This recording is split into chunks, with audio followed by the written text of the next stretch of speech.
चलिए हम देखते हैं एसेंशियल फीचर्स ऑफ पार्टनरशिप, मतलब कि जो फीचर्स है ना पार्टनरशिप की, क्या क्या पार्टनरशिप में, एक पार्टनर में क्या क्या फीचर्स होने चाहिए, पार्टनरशिप में क्या क्या फीचर्स होने चाहिए। ठीक है, ये साझेदारी कहते हैं, इसको बता दें, हिंदी में बता दूं मैं आप लोगों को। टू और मोर पर्सन, मतलब कि कम से कम दो व्यक्ति तो होनी चाहिए। टू और मोर पर्सन का मीनिंग ये है कि मैं हूँ अकेली, मैंने बताया आपको सोल प्रोप्राइटर क्या होता है। अब मुझे क्या है कि मैं ये चाहती हूँ कि मैं अपनी प्रॉफिट सारी ना लगाऊं, और मैं ये चाहती हूँ कि मैं जो प्रॉफिट ना लगा करके जितना भी कुछ ये है ना, क्या कि लोग अपने दोस्तों को पार्टनर बना करके मैं उनसे कैपिटल लगाऊं, ताकि हमारा अगर लाभ, वैसे प्रॉफिट ही होगा लेकिन अगर लॉस भी हो गया, नेगेटिव पॉइंट हमें साथ लेके चलना होता है पार्टनरशिप में, लॉस भी हो गया तो उन सबको वो सब क्या लॉस को फिल कर सके, मुझ पर अकेले पे कोई ड्यूटी नहीं है। तो इसमें मतलब ये कि दो या दो से अधिक व्यक्ति होंगे तब हमारी पार्टनरशिप होगी। अब एग्रीमेंट, एग्रीमेंट बहुत ही जरूरी है, हम इसको पढ़ेंगे कि व्हाट इज पार्टनरशिप डीड। कि पार्टनरशिप डीड में एग्रीमेंट का मीनिंग है, एग्रीमेंट या तो ओरल होना चाहिए लिखा, या फिर रिटर्न होना चाहिए। भाई मैं मेरे फ्रेंड्स हैं, ठीक है, हम 4 फ्रेंड्स हैं, चारों फ्रेंड्स हैं, मैंने लगाई 1 लाख, इसने लगाई 2 लाख, इसने लगाई 250, इसने 1 लाख। अब ओरल में लिखा हुआ है कि भाई जो भी प्रॉफिट होगा ना, अगर ओरल में हमने बोल दिया कि भाई जब भी प्रॉफिट होगा तो वो हमारे रेशो से बांट लेंगे, तो हमने ओरल बोल दिया। लेकिन अगर हमने पार्टनरशिप में रिटर्न में दे दिया, कि हमने जो रिटर्न में डीड बनाई उस पर लिख दिया, अब मैं आपको डीडी बताऊंगी, हमने रिटर्न में दे दिया कि भाई इतने रेशो से मिलेगा, हमारी जो कैपिटल हम लगा रहे हैं पार्टनरशिप में हमारी फर्म में, उससे ही हमें क्या मिलेगा, क्या मिलेगा, प्रॉफिट और लॉस शेयर होगा। तो तब तो ठीक है, तब तो कोई लड़ाई झगड़ा नहीं, कोई कुछ भी नहीं हो सकता। बट अगर पार्टनरशिप ओरल में है तो फिर ओरल में तो देखो, मैंने अपने दोस्तों से बोला यार तूने 5 लाख लगाई, तूने 3 लाख लगाई है, मैंने 2 लाख लगाई है, सबसे ज्यादा प्रॉफिट तुझे मिलेगा। जिसने 5 लाख लगाई उसने कहा ठीक है। फिर क्या हुआ, मेरे मन में लालच आ गया, मैंने तो ओरल में ही तो बोला, मैंने कहा जब प्रॉफिट हुआ तो मैं क्या बोलूंगी, यार मैंने कब बोला था ऐसा। तो ये क्या है, हमारी ओरल था। तो ओरल क्या है, ओरल पे हमें कभी बिलीव नहीं करना चाहिए, रिटर्न पे करना चाहिए। तो रिटर्न होना चाहिए, लॉफुल बिजनेस होना चाहिए हमेशा।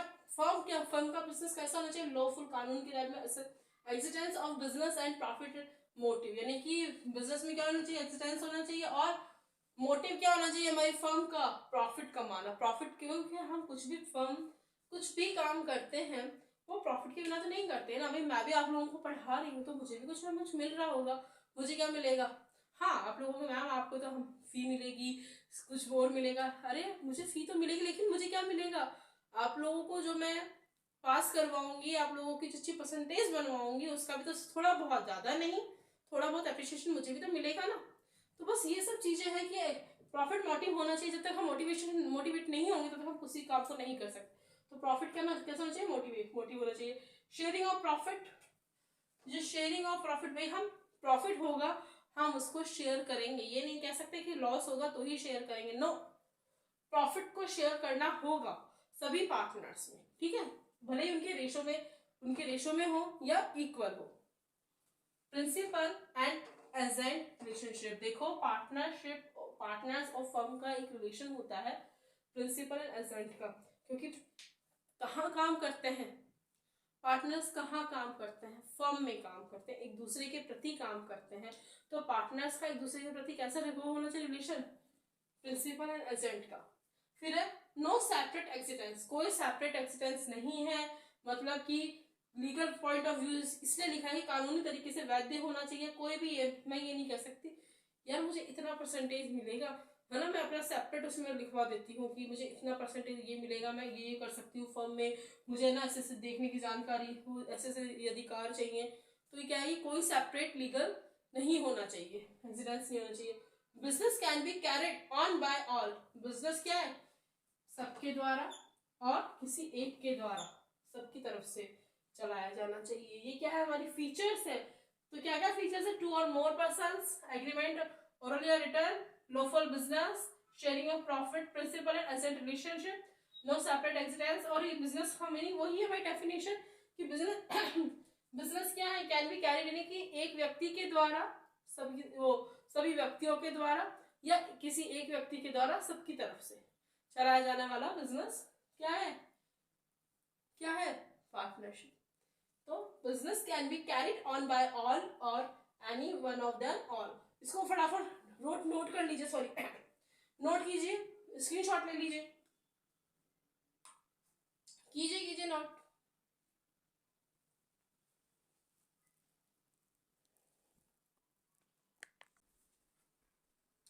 चलो अब देखते हैं राइट्स ऑफ पार्टनरशिप, मतलब कि पार्टनर्स के क्या क्या राइट होने चाहिए, पार्टनरशिप नहीं पार्टनर्स, ठीक है।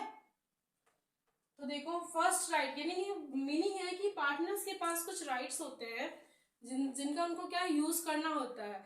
अगर उनको राइट्स नहीं मिले होंगे तो उनको कोई भी कुछ भी कह सकता है, ये मान के चलता है, हम ऐसे मान लेते हैं कि भाई अगर तो मतलब पार्टनर्स के पास हमेशा राइट होना जरूरी है। और वो क्या क्या राइट्स होते हैं, right to participate in a management, participate कुछ भी प्रोग्राम होता है या कोई भी मीटिंग होती है हमारे फर्म की तो उसमें पार्टनर या पार्टिसिपेट करना जरूरी है। Second participate in management, management खराब होता है या मैनेजमेंट अच्छा चल रहा है तो उसमें भी पार्टनर को अपना रोल जरूर अदा होना चाहिए, उसको निभाना चाहिए। तो पार्टिसिपेट होना चाहिए उसका मैनेजमेंट में भी, उसको रिकॉर्ड्स देख सकता है कभी भी क्या कह सकता है कि लाओ मुझे कुछ दिखाओ कि हमारा बिजनेस कहाँ, हमारी फर्म कहाँ प्रॉफिट में जा रही है, कहाँ लॉस में जा रही है। तो क्या है, right to participate in management. Next है राइट टू इंस्पेक्ट बुक्स, यानी कि बुक का कभी भी वो, मैंने क्या कहा बुक्स मतलब वो नहीं वैसी किताबें नहीं जो पढ़ते हैं या वैसी अलग तरह की, inspect books of accounts, accounts के यानी लेखों को वो देख सकता है and have a copy of it, और क्या है एक अपने पास कॉपी रख सकता है। कहने का मीन्स ये है, एक पार्टनर है, मैं हूँ पार्टनर, मैं आज ना मेरे पास कोई काम नहीं है तो मैं क्या करूंगी, मैंने कहा कि आज मैं अकाउंट सेक्शन में जाती हूँ, वहाँ चेक करती क्या क्या चल रहा है। वहाँ गई तो मैंने कहा भाई लाओ, वहाँ जो अकाउंटेंट है उनसे मैंने कहा ले आओ रिकॉर्ड्स दिखाओ मुझे, तो वो अकाउंटेंट मुझे मना नहीं कर सकता क्योंकि आई हैव टू राइट, मेरे पास राइट है कि मैं अकाउंट्स चेक कर सकती हूँ, बुक्स चेक कर सकती हूँ, और मैं चाहूँ ना तो भाई मैं उससे भी ऐसे इतना प्रॉफिट क्यों हो रहा है, वो इतना प्रॉफिट हुआ तो किस तरीके से हो रहा है, इतना लॉस हुआ तो क्यों हो रहा है। तो और क्या है कि मैं उसकी ये कह सकती कि लाओ मुझे इसकी एक कॉपी दे दो, मैं इस कॉपी को अपने पास रखूंगी। तो पार्टनर को क्या अधिकार है कि inspect books of accounts and have a copy of it. Next है राइट टू शेयर प्रॉफिट और लॉसेस, कि एक पार्टनर को क्या राइट होना चाहिए कि उसको प्रॉफिट और लॉसेस है ना शेयर होना चाहिए, उसको पता होना चाहिए, उसको बताना चाहिए। फर्म सारे पार्टनर्स को एक दूसरे को ये जानकारी जरूर देनी चाहिए कि भाई हमारी फर्म में इतना प्रॉफिट हो रहा है, इतना लॉस हो रहा है, तो ये क्या है पार्टनर का राइट है। फिर है right to receive interest on is her loan to the firm at 6% per annum, यानी कि क्या है उसको लोन पर, फर्म है ना फर्म से जो उसको लोन मिल रहा है या फर्म है ना, तो उसको क्या करना है 6% चार्ज करना है जो फर्म को लोन दे रहा है। भाई मैं हूँ पार्टनर, मेरे साथ 2-4 पार्टनर्स और हैं, हमने क्या किया, हमारे बहुत अच्छा चल रहा है, अब अचानक हमें क्या जरूरत पड़ेगी कि फर्म में हम ही तो हैं लेकिन हम उस फर्म में काम कर रहे हैं, फर्म को अचानक पैसे की जरूरत पड़ेगी, तो हमने क्या कहा कि यार तेरे जिसने 5 लाख रुपए लगा रखे, तूने 5 लाख रुपए लगा रखे, फर्म को लोन की नीड है, फर्म तेरे को लोन है ना कितने रेट पे चुकाएगी 6%, तो ये क्या है 6% पे चुकाएगी, तो कहता है ठीक है यार मैं दे देता हूँ, तो उसने फर्म को लोन दे दिया, फर्म ने लोन ले लिया पार्टनर से, तो फर्म ने अगर पार्टनर से लोन लिया है तो फर्म पार्टनर को 6% से ही क्या करेगी वो चार्ज देगी। तो राइट टू रिसीव यानी कि रिसीव है प्राप्त करने का अधिकार है, interest on is her loan जो उसने लोन दिया है फर्म को 6% पर एनम से। Okay, a partner has the right not to allow the admission of a new partner. देखो एक पार्टनर क्या करता है, पार्टनर के पास ये राइट होता है कि उसकी मर्जी के बिना किसी नए पार्टनर को हम एडमिट नहीं कर सकते, एडमिशन नहीं दे सकते। 6 पार्टनर है फर्म में, देखो 6 पार्टनर्स हैं, ठीक है, 6 पार्टनर्स ने क्या किया कि उनको कोई अगला 6 पार्टनर में से किसी एक पार्टनर का फ्रेंड है, उसने कहा मैं भी तुम्हारी फर्म में पैसा लगाना चाहता हूँ, मैं भी तुम्हारा बिजनेस पार्टनर बनना चाहता हूँ। उसने कहा ठीक है मैं पहले अपने पार्टनर से बात करता हूँ, उसने पार्टनर से बात कहा कि यार वो अच्छा है, वो अच्छा पैसा लगाएगा, बहुत सारी कैपिटल लगा रहा है, 15 लाख कैपिटल लगा रहा है, तो बाकी के 5 पार्टनर्स तो मान गए, ठीक है एग्री हो गए, बट एक पार्टनर नहीं हुआ, तो क्या होगा, एडमिशन हो जाएगा न्यू पार्टनर? नहीं होगा। अगर सारे पार्टनर 50 पार्टनर है, मैक्सिमम लिमिट ऑफ पार्टनर्स है ना 50 पार्टनर, उसमें से 49 राजी हो जाते हैं और एक पार्टनर भी राजी नहीं होता है, एग्री नहीं होता है, तो न्यू पार्टनर का एडमिशन नहीं होगा। ठीक है, समझ में आया? तो यानी कि उसको अधिकार है कि वो किसी को चाहे, वो जिसको चाहे उसको अलाउ नहीं करे। तो a partner has the right not to allow the admission of new partner, partner को अधिकार है कि वो किसी न्यू पार्टनर को अलाउ ना करे। After giving proper notice a partner has right to retire from the firm. अचानक से पार्टनर की डेथ होगी तभी वो रिटायर हो गया, ठीक है, तब तो क्या है कि उसे कुछ भी नहीं देना पड़ता नोटिस वगैरह। बट क्या होगा अगर पार्टनर, अब जैसे कि पार्टनर क्या, पार्टनर की हालत नहीं रहती है भाई, काम धाम करने की, बहुत बूढ़ा हो गया है, या पार्टनर किसी और जगह पे जाके बसना चाहता है और कह रहा है यार मैं आना जाना नहीं हो पाएगा मेरा, मैं तो रिटायरमेंट ले रहा हूँ, या मेरी तबीयत खराब है, ये सारे कारण हो जाते हैं। रिटायरमेंट लेके वो अपने बच्चे को उसमें वो एडमिशन दिलवा रहा है, ये सारे कारण अगर होते हैं तो क्या है, पार्टनर को पहले एक प्रॉपर नोटिस देना पड़ेगा फर्म को कि मैं रिटायरमेंट लेना चाहता हूँ, मेरी ये कंडीशन है और मुझे इस कारण से रिटायरमेंट चाहिए, तो क्या है उसे आराम से रिटायरमेंट मिल जाएगा। अगर वो नहीं देगा एकदम ठीक ठाक, अगर वो अचानक से रिटायरमेंट ले रहा है तो उसको कुछ भी लाभ बिल्कुल नहीं मिलेगा। ठीक है, तो after giving proper notice a partner has right to retire from the firm, उसके पास अधिकार है कि वो एक पहले से ही एक वो क्या दे, नोटिस दे कि भाई मैं रिटायर होना चाहता हूँ और मेरा कारण ये है रिटायरमेंट का, तो उसको क्या है, राइट है, और उसको क्या मिलेगा, फर्म से प्रॉफिट भी मिलेगा। ठीक है, चलिए अब हम क्या देखेंगे कि हमने अब तो पढ़ लिया पार्टनर क्या है, पार्टनरशिप क्या है, कौन सा एक्ट लगता है, फीचर्स ऑफ पार्टनरशिप पढ़ लिया, राइट ऑफ पार्टनर्स पढ़ लिया। मेन आता है अब ये पार्टनर, हम पार्टनर्स हैं, मैंने अपने पार्टनर्स को कहा कि 10 पार्टनर्स हैं हम, कि चलो हम लोग है ना प्रॉफिट शेयरिंग रेशियो इक्वल कर लेंगे, वो क्या रेशियोज कैपिटल के अकॉर्डिंग कर लेंगे, इंटरेस्ट ऑन ड्रॉइंग्स जितना भी लेंगे ना उसको भी हम क्या करेंगे, इक्वल करेंगे, हैं, इंटरेस्ट ऑन कैपिटल हमें मिलेगा और भी बहुत सारी चीजें हमें मिलेंगी। अब ये तो ओरल में बोल दिया, फिर सबने कहा नहीं यार क्या जरूरत है, तो एक दूसरे दोस्त है, हम ऐसा एक दूसरे के साथ धोखा नहीं करेंगे। बट अचानक किसी के मन में भी धोखा आ गया, लालच आ गया, तब क्या होगा? तब उस स्थिति के लिए एक संलेख बनाया जाता है, एक एग्रीमेंट बनाया जाता है रिटर्न में, जिसे क्या बोलते हैं, पार्टनरशिप, क्या बोलते हैं, पार्टनरशिप एग्रीमेंट। पार्टनरशिप एग्रीमेंट में क्या क्या होता है, सारी चीजों की जानकारी लिख दी जाती है कि भाई इतनी बंदे ने कैपिटल लगाई है, इतना बंदे को इंटरेस्ट ऑन कैपिटल मिलेगा, इतना बंदे को क्या मिलेगा, इंटरेस्ट ऑन लोन, यानी कि अगर वो देगा तो इतना इंटरेस्ट ऑन लोन चार्ज कर सकता है, फर्म इंटरेस्ट ऑन ड्रॉइंग्स का इतना चार्ज करेगी। सेकंड क्या कहते हैं कि प्रॉफिट शेयरिंग रेशियो क्या होगा, कैपिटल के अकॉर्डिंग होगा, कैपिटल के रेशियो से होगा, और अगर नहीं है तो भाई बहुत सारी चीजें। तो अभी हम देखते हैं पार्टनरशिप डीड है क्या। ठीक है, चलिए देखते हैं।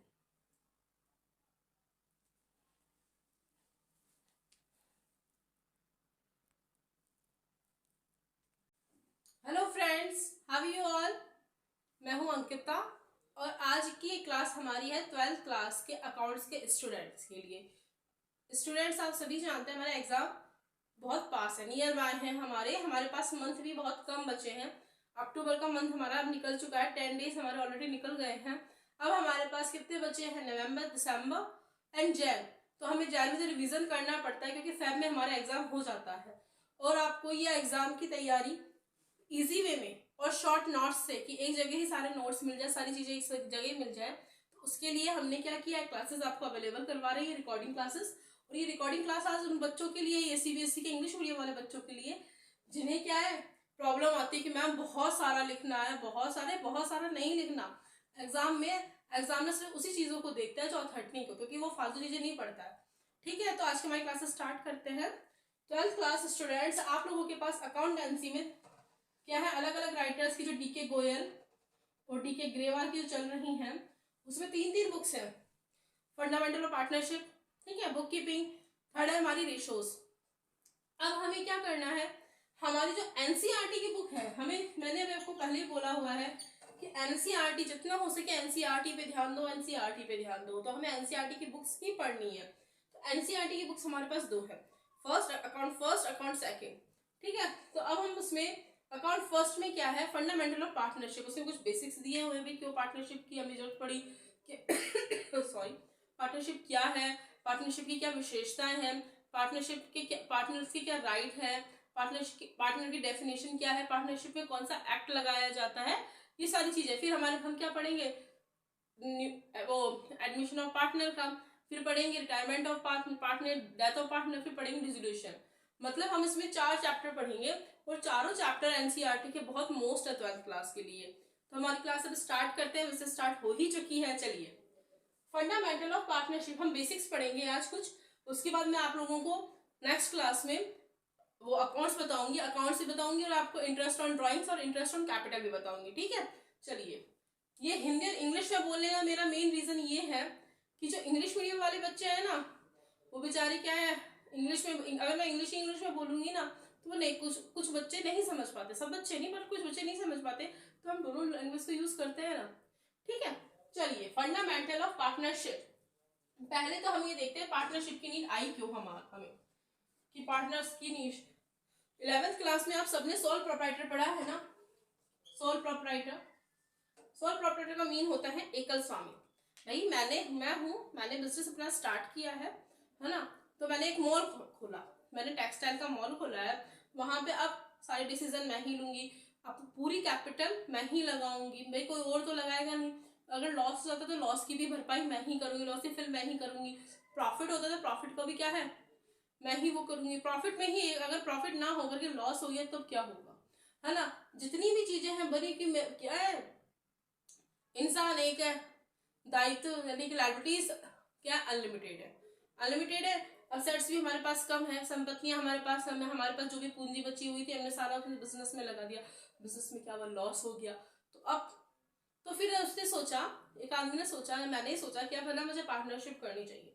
पार्टनर्स में क्या होता है कि मैं अपने 2-4 फ्रेंड्स से गई, फ्रेंड्स के पास गई, फ्रेंड्स से बोला कि यार मुझे पार्टनरशिप करनी है, तो ना मैं बिजनेस स्टार्ट कर रही हूँ, तो तुम मेरे साथ पार्टनर बनोगे मेरे काम में। उन्होंने पूछा भी क्या है, मैंने कहा टेक्सटाइल का ही करूंगी, मैं शोरूम खोलूंगी या मैंने बिजनेस फर्म वगैरह।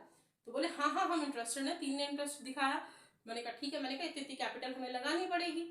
बोले वेरी गुड, हम इतनी लगा देंगे, हमारे पास है। लेकिन दो ने बोला यार हमारे पास इतनी नहीं है। कितनी नहीं है, हम दो ने कहते कि यार हमारे पास इतनी है, दो ने कहा हमारे पास इतनी नहीं है, मुझसे थोड़ी कम है। मैंने कहा ठीक है। फिर 2 बंदे और आ गए, बोले यार हमारे पास इससे ज्यादा वो है कैपिटल, हम भी तुम्हारे बिजनेस में पार्टनर बनना चाहते हैं। मैंने कहा ठीक है। तो इससे क्या हुआ, बहुत सारे पार्टनर्स हो गए, तो लाइबिलिटीज भी क्या होगी, बट गई, सब में डिस्ट्रीब्यूट हो गई है। तो पार्टनरशिप क्या है, एक अच्छी चीज है कि पार्टनरशिप में। अब मेन बात है कि पार्टनरशिप होता क्या, डेफिनेशन हमारी जो बुक में दी हुई है वो क्या है, देखिए। Partnership is the relation between persons who have agreed to share the profits of a business carried on by all or any all of them acting for all। क्या है कि पार्टनरशिप क्या रिलेशन है पर्सन्स के बीच का, जो कि क्या करता है, जो एग्रीड होते हैं प्रॉफिट के शेयर को बांटने के लिए बिजनेस में, और जो जिसमें क्या होता है, सभी व्यक्ति एक के लिए तथा एक व्यक्ति सभी के लिए क्या करता है, कार्य करता है, बिहाफ पे कार्य करता है। मतलब क्या है, जब कुछ व्यक्ति या व्यक्तियों का समूह किसी बात पे सहमत होते हैं या इस बात पे सहमत होते हैं कि जो प्रॉफिट है ना हमारा, कि क्या है, जो हमारा शेयर द प्रॉफिट है वो क्या होगा बिजनेस का, वो इक्वल होगा या हमारे रेशोज से होगा, तब। और क्या कहते हैं कि हम सब एक बंदे के बिहाफ पे काम करेंगे, एक बंदा हमारे बिहाफ पे। मतलब अगर हम में से कोई 2-4 बंदे घूमने चले जाते हैं 2 पार्टनर, तो वो बंदा अकेला पूरी फर्म को संभालेगा, और वो बंदा कहीं चला जाता है, कोई और बंदे चले जाते हैं तो और बंदे संभालेंगे, यानी कि। तो मतलब कि हमारा क्या है, carried on by all or any all of them acting for all. Okay, next है, सबसे मेन बात क्या आती है पार्टनरशिप में, कि कौन सा एक्ट लगता है, ठीक है। तो एक्ट कौन सा यूज होता है, section 4 of partnership act 1932। This is most important, ठीक है। जागते रहो, लिख लो, जागते रहो। ये हमसे वन मार्क के क्वेश्चन में पूछा जा सकता है कि कौन सा सेक्शन है जो पार्टनरशिप एक्ट में लगता है, which section of partnership act. तो व्हाट वी से, section 4 of partnership act 1932। Section कौन सा 4 है और एक्ट कौन सा 1932 है। नेक्स्ट आता है कि पार्टनरशिप में कितने बंदे होते हैं, कितने व्यक्ति हो सकते हैं। देखो मैंने भी बताया आपको दो या ज्यादा, एक व्यक्ति होगा तो सोल प्रोप्राइटर होगा, लेकिन अगर दो एक से ज्यादा है तो वो क्या है, क्या होंगे, वो होंगे हमारे पार्टनर्स। देखो यहाँ लिखा हुआ है टू, दो, और मोर, अधिक पर्सन्स, दो या दो से ज्यादा पर्सन्स, मिनिमम पार्टनर्स टू होने चाहिए, ठीक है। फिर मैक्सिमम पार्टनर कितने, 50 as per rule 10 of the companies rule 2014। देखो मैं आपको एक चीज बता देती हूँ, मैक्सिमम पार्टनर 50 होने चाहिए। जब हमारा कंपनी एक्ट बनाया गया ना 1932 में, तब क्या हुआ कि ये कहा गया कि नहीं यार, पार्टनर बहुत हो सकते हैं, अनलिमिटेड है, पार्टनर्स की कोई संख्या, लिमिटेड की कोई नंबर नहीं दे रखा, कि लिमिटेशन ऑफ पार्टनर्स नहीं दे रखी कि भाई कहाँ तक हो सकते हैं। लेकिन क्या किया, कैसे 200 पार्टनर हो गए। फिर एक आप लोगों जब फर्स्ट ईयर बीकॉम में जाएंगे तब आप वहाँ पढ़ेंगे, बहुत सारे यानी कि केसेस पढ़ेंगे, तो उसमें देखोगे कि कुछ केसेस ऐसे हुए कि बहुत सारे पार्टनर्स हो गए, तो उन्हें प्रॉफिट बांटना बहुत, यानी कि क्या हो गया, बहुत ही मुश्किल हो गया, उनके काम करने के तरीके अलग थे, सब चीजें अलग थी। तो इसलिए कंपनी एक्ट कौन सा हो गया, सॉरी पार्टनरशिप एक्ट 1932 है ना, उसमें थोड़ा 1932 के बाद 2014 में चेंजेस किए गए। 2013 का है वो, लेकिन हम इसे लिखते 2014 है, ठीक है। 2014 में चेंज किया गया कि भाई पार्टनर्स की जो लिमिटेशन है ना वो 50 रख दो, maximum partners of limitation is 50, ठीक है। तो maximum partners 50 as per rule 10 कौन सा है, मिसलेनिशियस है ना, ठीक है, ये रूल है, इसके अकॉर्डिंग कितने हैं, 50 ही होने चाहिए हमारे।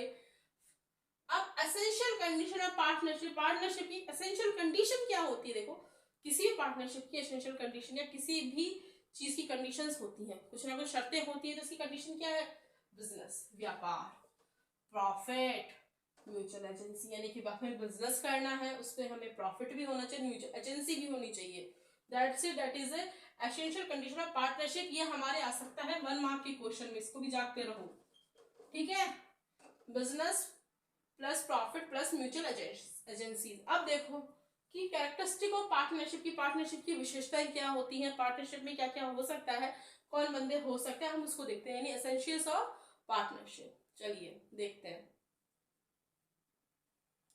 अब देखते हैं पार्टनरशिप डीड क्या होती है। डीड का मतलब क्या होता है, एक भाई हमने 11th क्लास में पढ़ा है ना पार्टनरशिप की, सोल प्रॉपर्टी पढ़ा है, पार्टनरशिप भी पढ़ी है, अब क्या पढ़ेंगे, पार्टनरशिप डीड, मतलब जो रिटर्न एग्रीमेंट होता है उसी को हम डीड कहते हैं। देखो a partnership deed is an agreement between the partners of a firm that contains the terms and condition of partnership. What is partnership deed, तो देखो पार्टनरशिप डीड क्या होती है, जैसे मैंने बोला हम 10 पार्टनर्स हैं, 10 फ्रेंड्स हैं, हमने पार्टनरशिप फर्म खोल ली हमारी। अब हमने क्या किया, हमने ओरल में बोल दिया कि यार इतना इंटरेस्ट ऑन कैपिटल मिलेगा हमें, है ना, इतना इंटरेस्ट ऑन ड्राइंग हमें देना पड़ेगा, इतनी परसेंटेज से इतना हमें प्रॉफिट शेयरिंग रेशियो हमारा क्या रहेगा, हमारा प्रॉफिट शेयरिंग रेशियो क्या रहेगा, हमारा कैपिटल का रेशियो रहेगा, और हमें अगर फर्म हमसे लोन लेती है तो इतना फर्म को हमें पे करना पड़ेगा, ठीक है। तो हमने सबने ओरल में लिख लिया, वो बोल लिया, अब हमने लिखा नहीं उसको, एक पेपर में नहीं लिखा उसको, रिटर्न में हमने नहीं लिखा है, तो हमने क्या किया, फिर बाद में आगे जाकर के हमारे बहुत अच्छा प्रॉफिट हो रहा है फर्म को, और दो पार्टनर्स के मन में क्या आ गया, लालच आ, ग्रीडी बना गया, तो ग्रीडीनेस आ गई, तो क्या किया उसने कहा हमें तो बहुत ज़्यादा प्रॉफिट चाहिए, इतना प्रॉफिट हो रहा है हमें तो इतना चाहिए। अरे क्यों चाहिए, तुमने जितनी कैपिटल लगाई उतना ही तो तुम्हें प्रॉफिट मिलेगा, ज़्यादा कैपिटल लगाओगे तो तुम्हें उतना प्रॉफिट मिलेगा, जिससे कम लगाई उसको कम मिलेगा, तो उसने कहा नहीं हमें तो इतना ही चाहिए, तो उसमें अब ऐसी स्थिति में क्या था, डीड नहीं थी। अब इंटरेस्ट ऑन कैपिटल भी आया कि भाई इंटरेस्ट ऑन कैपिटल क्यों होता है, कि भाई हम बैंक में भी तो पैसा रखेंगे, बैंक वाले भी तो हमें इंटरेस्ट देंगे, तो हम फर्म में किसी बिजनेस में पैसा लगाते हैं, बिजनेस में अपने पास पैसा रखेगी फर्म, तो हमें कुछ इंटरेस्ट देगी ना।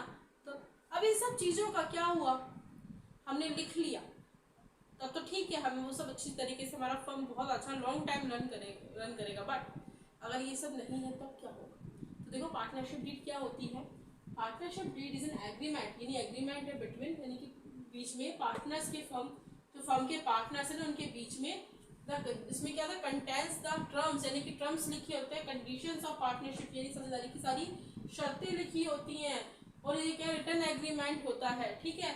इट इज नॉट मैंडेटरी, यानी कि ये मैंडेटरी नहीं है। That's then it also called articles of partnership. इसको क्या बोला जाता है? Article of partnership.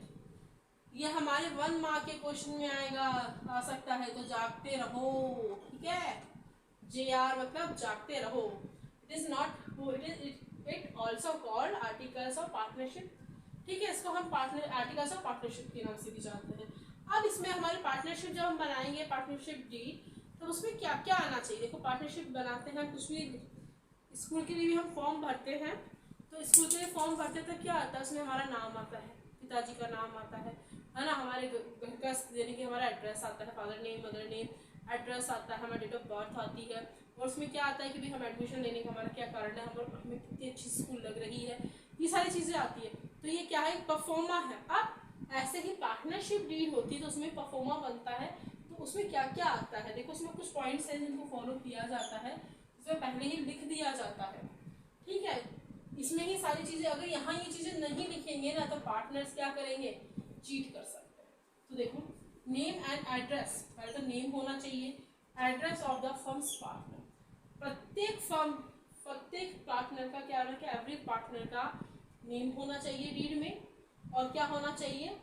एड्रेस होना चाहिए, क्योंकि फर्म के पार्टनर सभी, कल को मान के चलो 2 पार्टनर्स ऐसे हैं जिनको हम नहीं जानते हैं, सभी को जानते हैं, जिनको हम पार्टनर्स बनाते हैं, बड़े 2 पार्टनर्स को हम नहीं जानते हैं, तो बीच में धोखा देके चले गए, प्रॉफिट लेके भाग गए, तो क्या होगा? मतलब चलो इस चीज़ को नहीं मानते, दूसरी चीज़ ले लेते हैं कि है ना, कल को क्या वो 2-4 दिन आ नहीं रहे, स्कूल में बच्चे नहीं आते, तो मैम हम लोग भी करते हैं ना कि बच्चे क्यों नहीं आ रहे, क्वेरी करते हैं घर वालों से।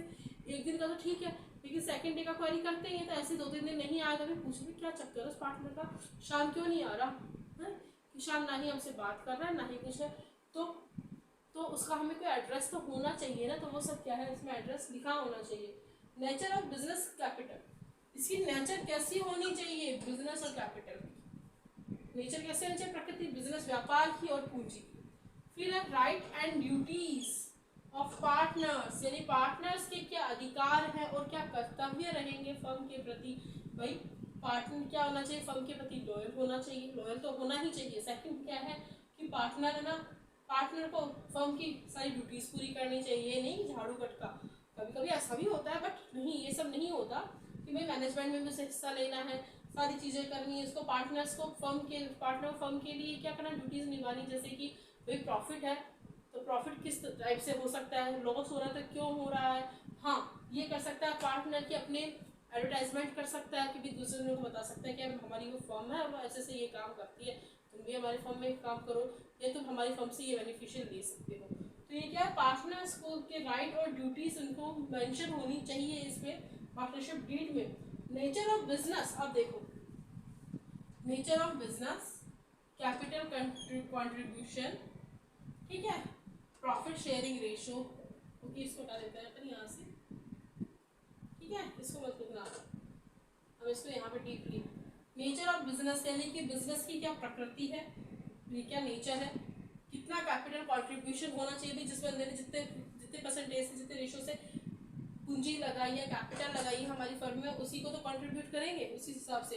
प्रॉफिट ऑफ शेयरिंग रेशो, कितना परसेंट, कितना हमें रेशो रखना है प्रॉफिट शेयरिंग का, कितना रखना है हमें लॉस का। अकाउंटिंग पीरियड में कितने अकाउंटिंग पीरियड क्या है, duration of partnership and settlement of dispute, partnership में कितना वो यानी कि टाइम रखना है, और सेटलमेंट कैसे करना है खत्म होने पर। पार्टनरशिप को खत्म करने पे मतलब डिस्ट्रीब्यूशन करने पे, बंद करने पर क्या क्या सेटलमेंट होना चाहिए, ये सब इसमें लिखना चाहिए। एक और चीज़ जो रह गई है वो लिख लीजिए आप, मैं लिखवा देती हूँ, सैलरी, बोनस, कमीशन, लिखिए आप, अभी इसको नोट कीजिए, फिर मैं लिखवा रही हूँ। कहने का मीन्स है कि पार्टनरशिप फर्म में जब डीड बनती है तो उस डीड में नेम एंड एड्रेस होना चाहिए, ड्यूटीज होनी चाहिए पार्टनर की, प्रॉफिट शेयरिंग रेशियो होना चाहिए, कैपिटल कंट्रीब्यूशन होना चाहिए, डिस्प्यूट के टाइम यानी कि जब हमें फर्म बंद करनी तब क्या हम किस तरीके से बंद करेंगे, किस तरीके से सेटलमेंट करेंगे, इन सब की जानकारी किसमें होती है? पार्टनरशिप डीड में होती है, ठीक है। तो आप इसको उतारिए,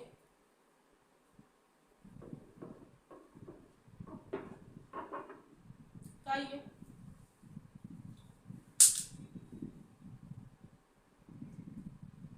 अब आप एक पॉइंट और लिख लीजिए, लिखिए लिखिए, drawing salary commission are included, क्योंकि सैलरी का मीन्स ये होता है कि अगर पार्टनर को सैलरी मिल रही है, वो कोई बाहर फॉर्म से बाहर जाके काम कर रहा है, मार्केट में जाके काम कर रहा है, तो वो क्या उसको सैलरी भी चाहिए। उसने बोल दिया मुझे सैलरी चाहिए, मुझे इतना चाहिए, हर महीने चाहिए, या मुझे 2 महीने में चाहिए, या मुझे क्वार्टरली चाहिए। बोनस के लिए भी उसमें लिखा होना चाहिए इतने परसेंटेज से हमें बोनस चाहिए। कमीशन भी लिखा होना चाहिए अगर कमीशन किसी पार्टनर को चाहिए।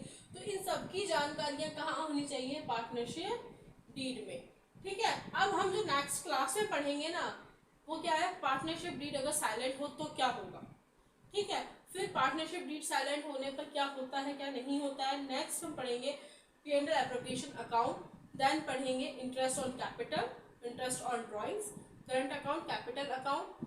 फिर उसके बाद हम इसको मे बी हमारी 5 से 6 क्लासेस में चैप्टर कंप्लीट हो जाए। ठीक है, तो मिलते हैं हमारी नेक्स्ट क्लास में।